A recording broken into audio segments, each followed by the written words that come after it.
Hello and welcome to the YouTube channel of Canara Engineering College.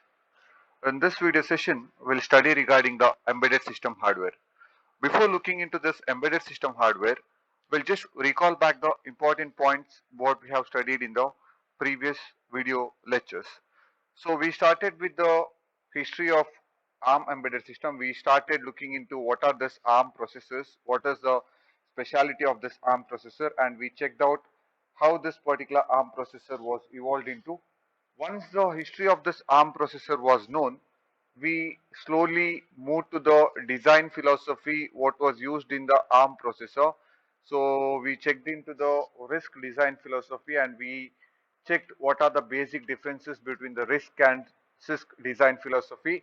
Along with that, we also checked the basic differences between the microcontroller and the microprocessor.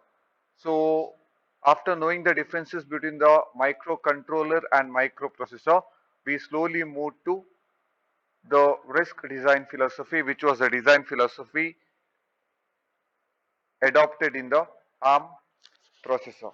So in the RISC design philosophy, we check the basic or the major design rules what was adopted in the ARM processor using RISC design philosophy, and later we checked into the ARM design philosophy that was used in the ARM processor.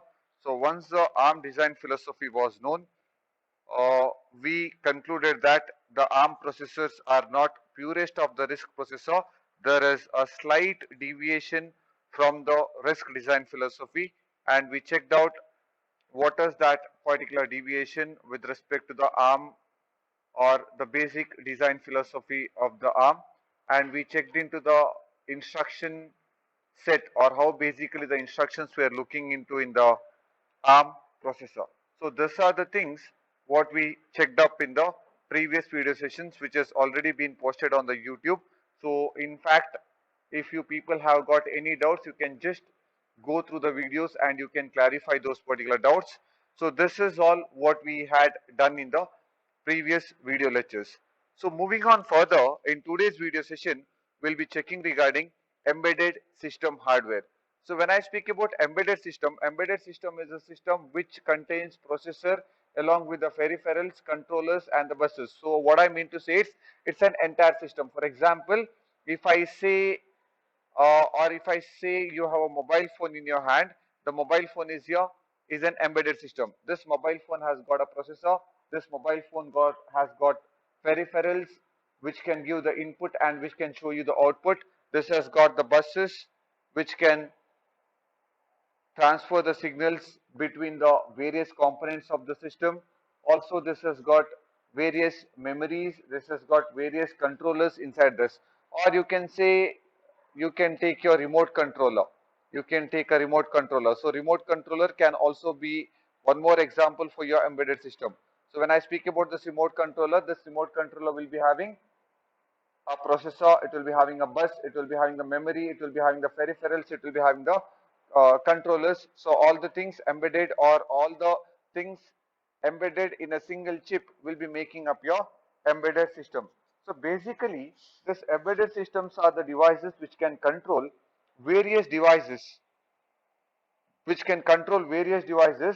from small sensors to the real-time systems that are used in the space probes.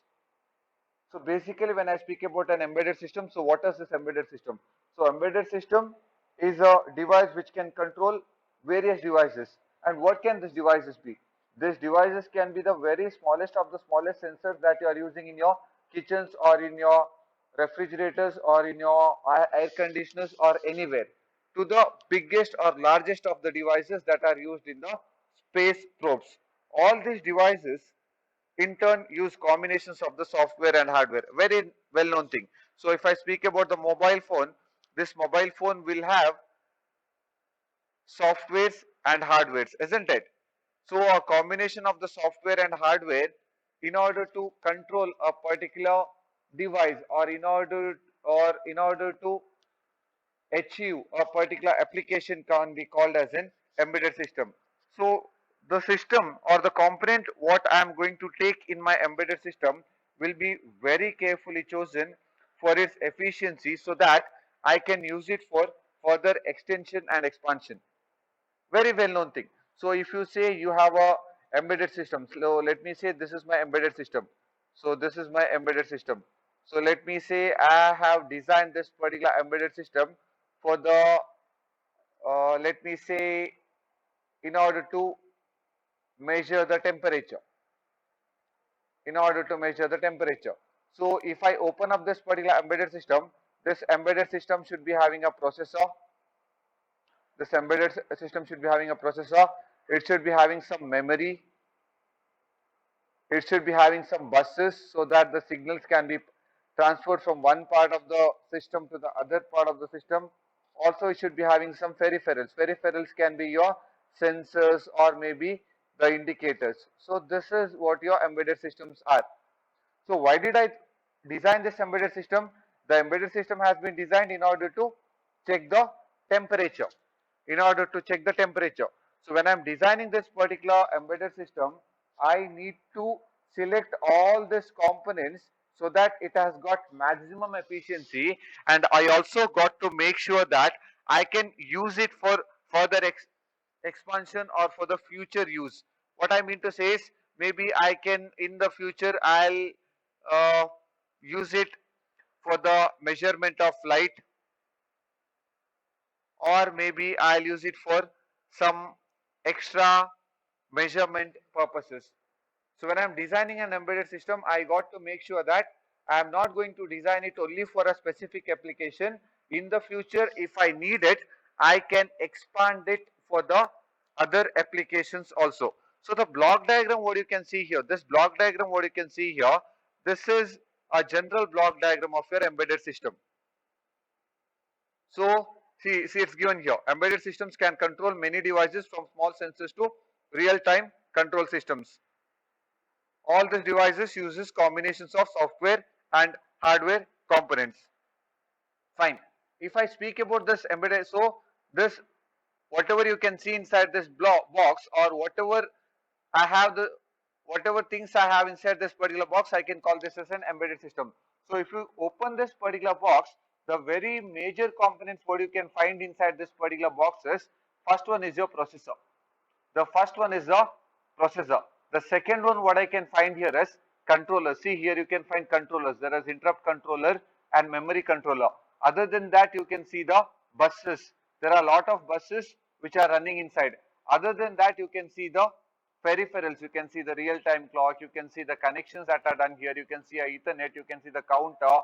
So there are peripherals. Other than that what you can see is you can see the memories here. You can see the memories here.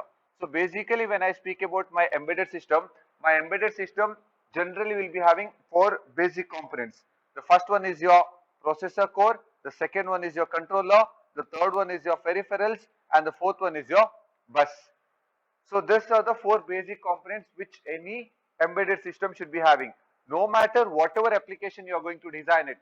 Maybe you are using it in the sensors, maybe you are using it in the mobile phones, maybe you are using it in the maybe refrigerators, maybe in the air conditioners. Whenever I say it's an embedded system, these are the four basic components what should be present in my embedded system hardware. So basically it's a combination of, when I speak about an embedded system, it's basically a combination of hardware and software.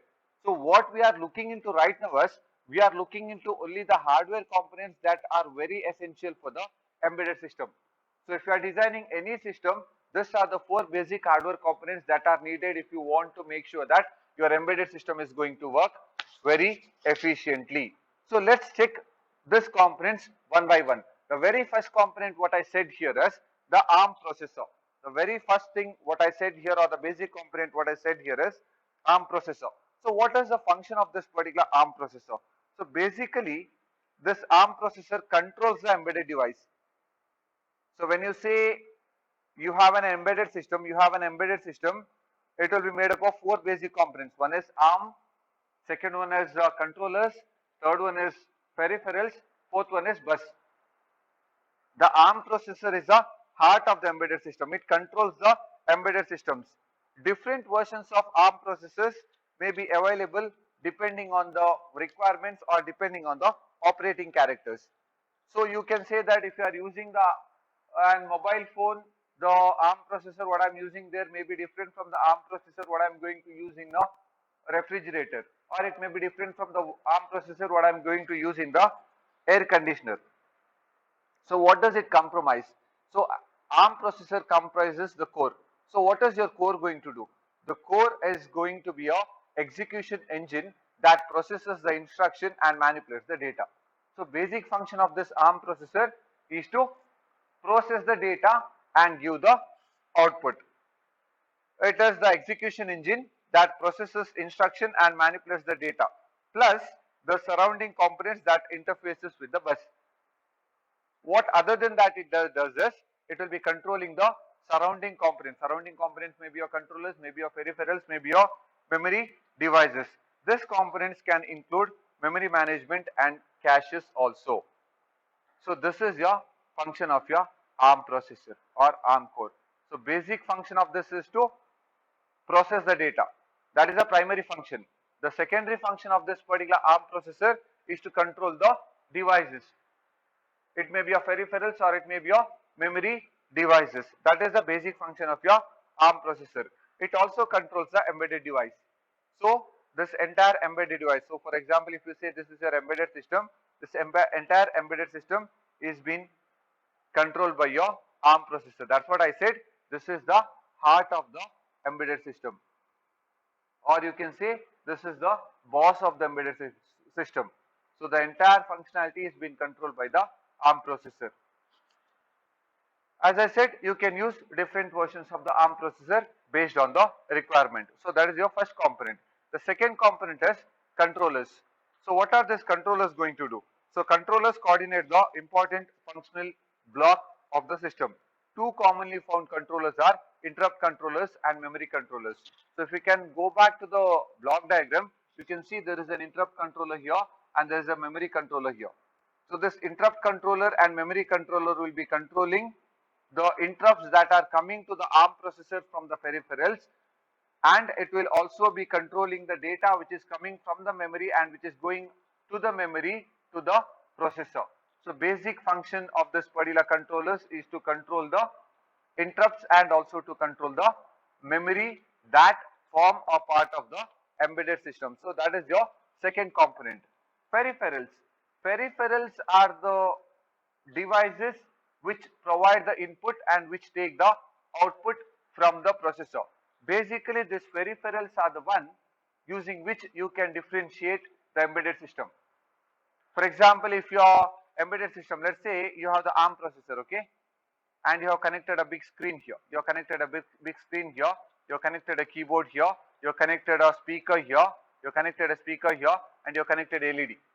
So whatever peripherals you are going to connect to this particular ARM processor will say that what is this embedded system.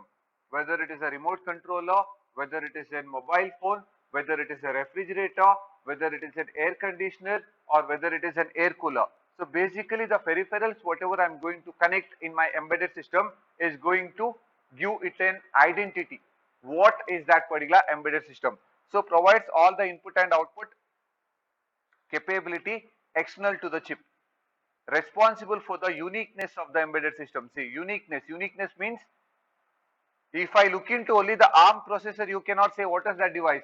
But if you look into the peripherals what you have connected, you can say what is that particular device. You can say whether it is a, signal generator, or you can say whether it is an air conditioner or anything. So that is what is peripherals. The third basic component of your embedded system. The fourth component is bus. So you can see here, there are buses running here. There are lines which are connecting the various blocks. So the lines which are connecting the various blocks here, these are called as buses. The bus is used to communicate between the different parts of the device. So what are these different parts?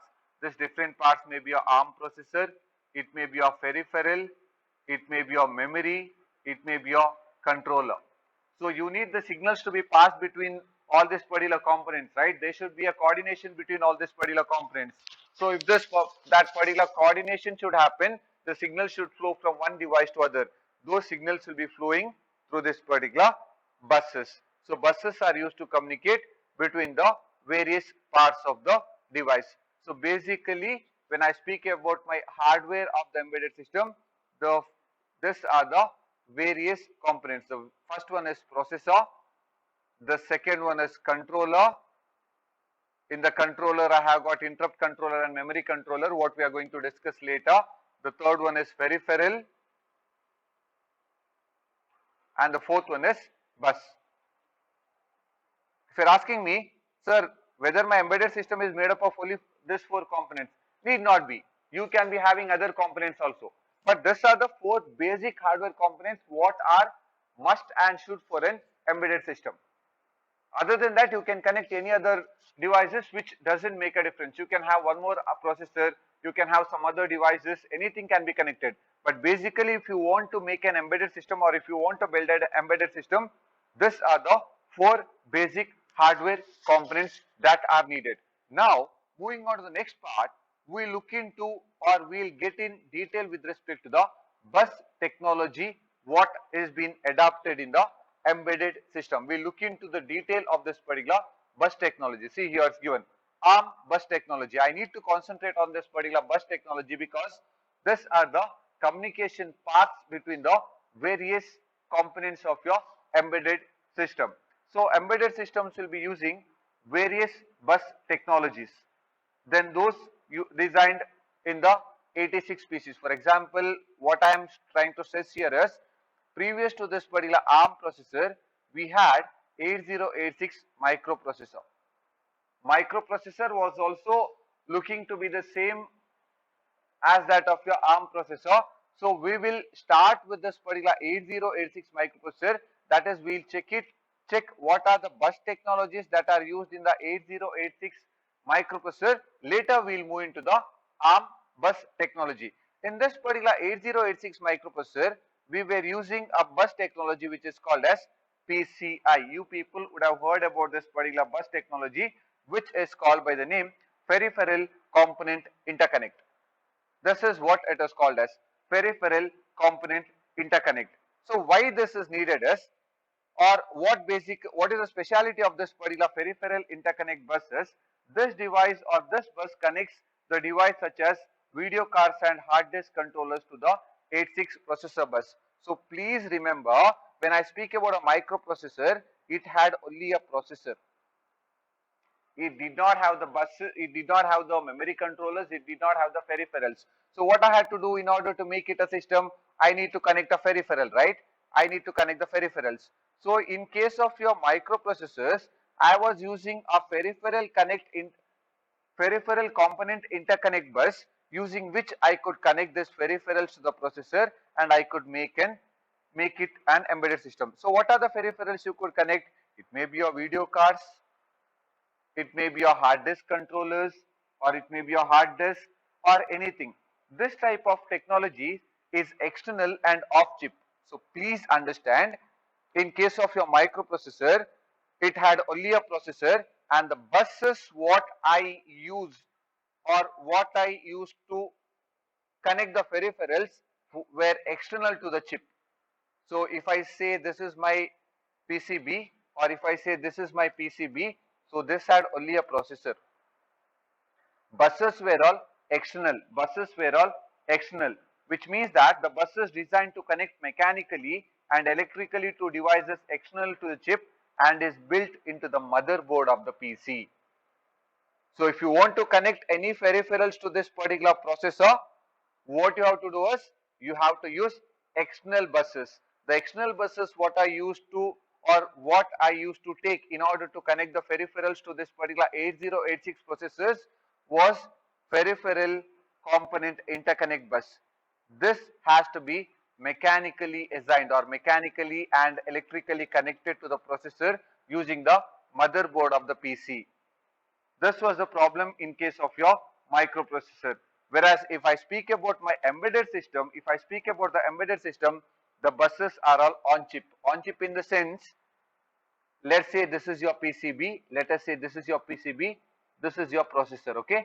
It had all the buses in the PCB itself. It had all the buses in the PCB itself. So whatever component you have to connect, you have to just, for example, I need to connect a screen. You take a screen and you plug it to this. There is a port available. You need to connect a keyboard. You take the keyboard and you plug it to this particular port available here. You need to connect a LCD display. There is a port available here. You plug that LCD display here. You need to connect some other devices or a speaker here. So you take a speaker and you plug it to the port available here, which means in case of your mic ARM processor, the buses are all in bus or on chip buses, that is internal to the chip, which allows different components to be connected with the ARM core. Whereas in case of your microprocessor, the buses were all off chip. Off chip in the sense the buses has to be taken separately. You would have seen in case of your uh, I mean, processor, or in case of your CPU, you can see some cables, what you call as flat ribbon cables, to be taken in order to connect some particular bus, some particular devices. Whereas nowadays, what happens is you can directly take the components and you can directly plug and play it.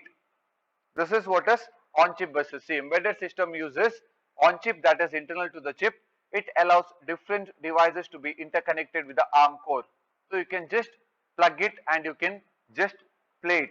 There are two different classes of the devices attached to the bus.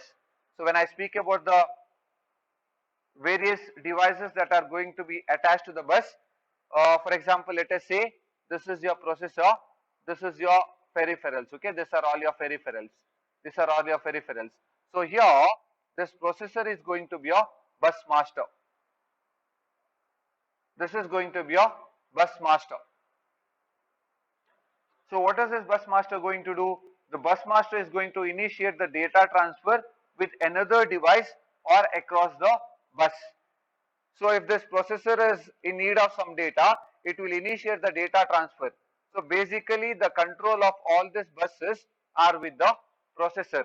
The peripherals, whatever I have connected here, which respond to the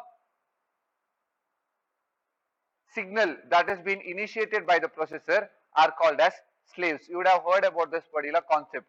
So basically, in case of my ARM bus, I'll be or ARM bus technology, there is something, or there are two classes of devices attached to the bus. So this is your bus. There are two classes of devices attached to the bus. One is the person who has got the complete control of the bus, and that person is a processor, and the processor is called as bus master.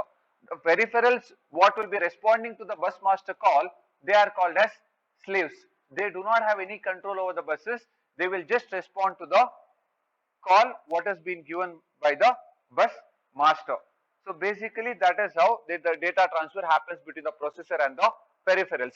But these buses are all on chip. These buses are all on chip buses. Peripherals will respond as per the call which is being given by the peripherals. Other than this, what we can speak about the bus technology is, here we have got two architecture levels. There are two architecture levels. The first level is the level that covers all the mechanical and electrical characteristics. Mechanical and electrical characteristics is all about, this is all about uh, bus width, whether the bus is 16-bit wide or 32-bit wide or 64-bit wide. That is what this particular mechanical and electrical characteristics are all about. Later, the second thing what, or the second level that is all about is all that here is about the protocol. What do you mean by protocols? You being the computer science students, you should be knowing. What do you mean by protocols? Protocols are the set of rules that will be guarding the movement of signals through the buses. So basically when I speak about the bus technology here, this bus technology has got two architecture levels. The first one is mechanical and electrical characteristics of the bus.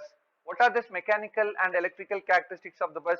It is all about what is the width of the bus, what is the signal strength that is needed for the bus to perform very properly. The second is The second is all about protocol. Protocol is set of rules that will be guiding the movement of signals via this particular buses. So this is regarding the bus technology. We need to know regarding the bus technology because the buses play a very important role in the movement of the signals from the peripherals to the processor and from the processor back to the peripherals or to the memory. So here what you can see is this is a buses that are connecting the various things. See, you can see here processor core. You can see a memory that is connected to the processor. You can see the one more memory that is RAM that is connected. You can see the peripherals that are being connected here. You can see the bus master. Basically, the bus master here is the processor itself. So this is regarding the bus technology. The topic what we are going to learn here is the extension of the last part of the embedded system hardware. In the embedded system, the last topic was buses. So we need to know regarding the buses or what are the types of buses that are employed in the ARM processor. Other than this, moving on further, we need to know regarding the types of buses that are used in the ARM processor. So we'll go and check regarding the types of buses what are used in the ARM processor. These two things has already been covered up. I already told you there are two different classes of devices. One is the bus master, the second one is the slave. The ARM processor is the bus master, peripheral tends to be the bus slave. This has been explained to you people, so I'll not get in detail with respect to this. Regarding the architecture level, I said there is a physical level and there is a protocol level.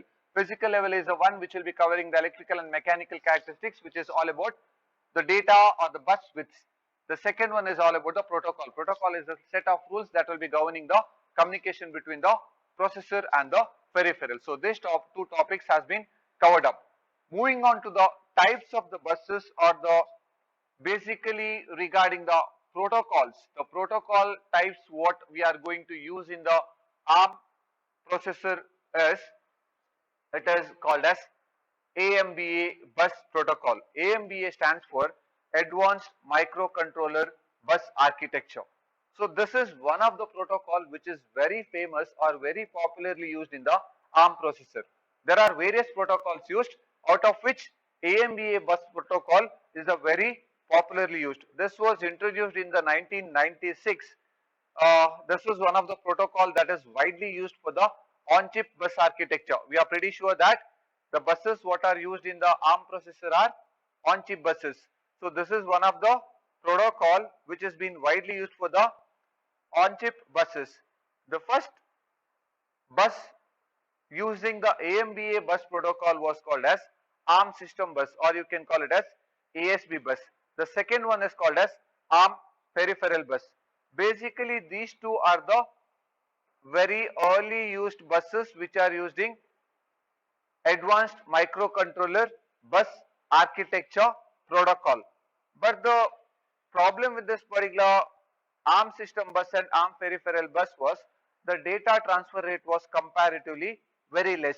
So what they did is they later introduced ARM high performance bus. So as a advanced invention or as a successor to this particular two buses, they later designed ARM high performance buses. So here the advantage of this ARM high performance buses, for example, let us say this is your chip, okay? This is your processor. So you have the buses what are connected here. Your buses what are connected here.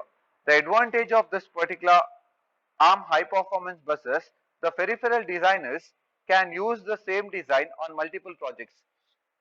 Multiple projects means you can connect large number of peripherals to the same processors without actually redesigning the buses.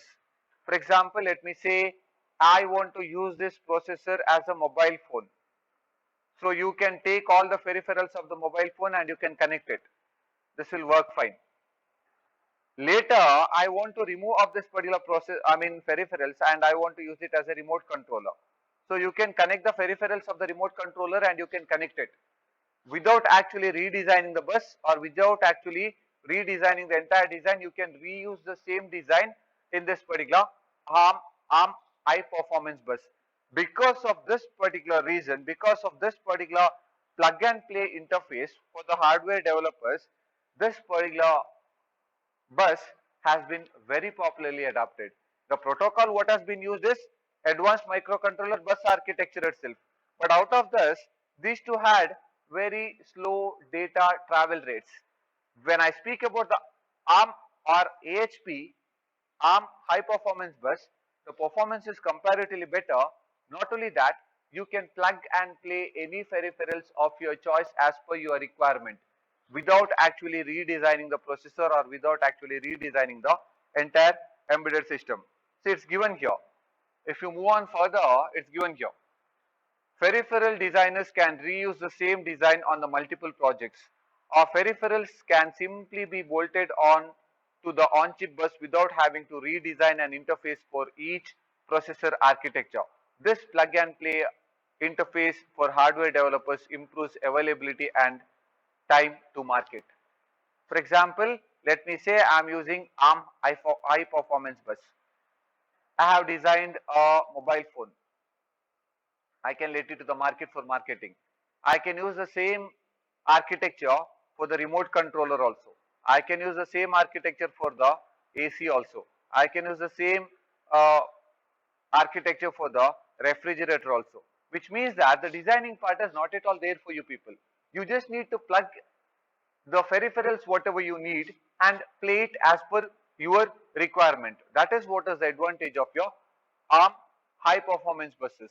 ARM high performance bus provides higher data throughput than ARM system bus because it is based on the centralized multiplexed bus scheme. As I said you have a processor here and all the buses are connected to this particular processor rather than the ASB bidirectional bus design. In the previous case, what was happening was you had a single bus and you had to connect the peripherals to the same bus. Whereas in case of the AHB, multiple buses which are connected to the same processor so that it can perform faster. This change allows AHB bus to run at higher clock speeds. This is what is the advantage. In addition to this AHB, or ARM high performance bus, what they did is they made a alteration. They had two more variations in this AHB. One was called as multi-layer AHB. The second one was AHB Lite. Multi-layer AHB and AHB Lite are the variations of the ARM high performance bus itself, out of which multi-layer AHB has been widely adopted by the hardware embedded system designers. See here, the multi-layer AHB bus allows multiple active bus masters. One of the advantage. For example, let's say you have one processor here and you have one more processor and you have one more processor which are all placed in a same chip. Now, in case of your previous ARM bus technology, what was happening? Only one person can be the bus master, right? But in case of the multi-layer AHB, all the processors can be made as the bus master. Every single device can be made as a bus master. AHB Lite is a subset of AHB bus and is limited to the single bus master. This is very similar to the AHB itself. There are no variations with respect to the AHB and AHB Lite. But when I speak about the multi-layer AHB protocol, I can say that every single processor here can become the processor. The example devices shown in the above figure has 3 buses. So what example I am going to take here is, it is the same thing here. See here. This has got all the buses. It has got AHB, it has got AHB Lite and it has got ARM system bus also. That is what it is saying here.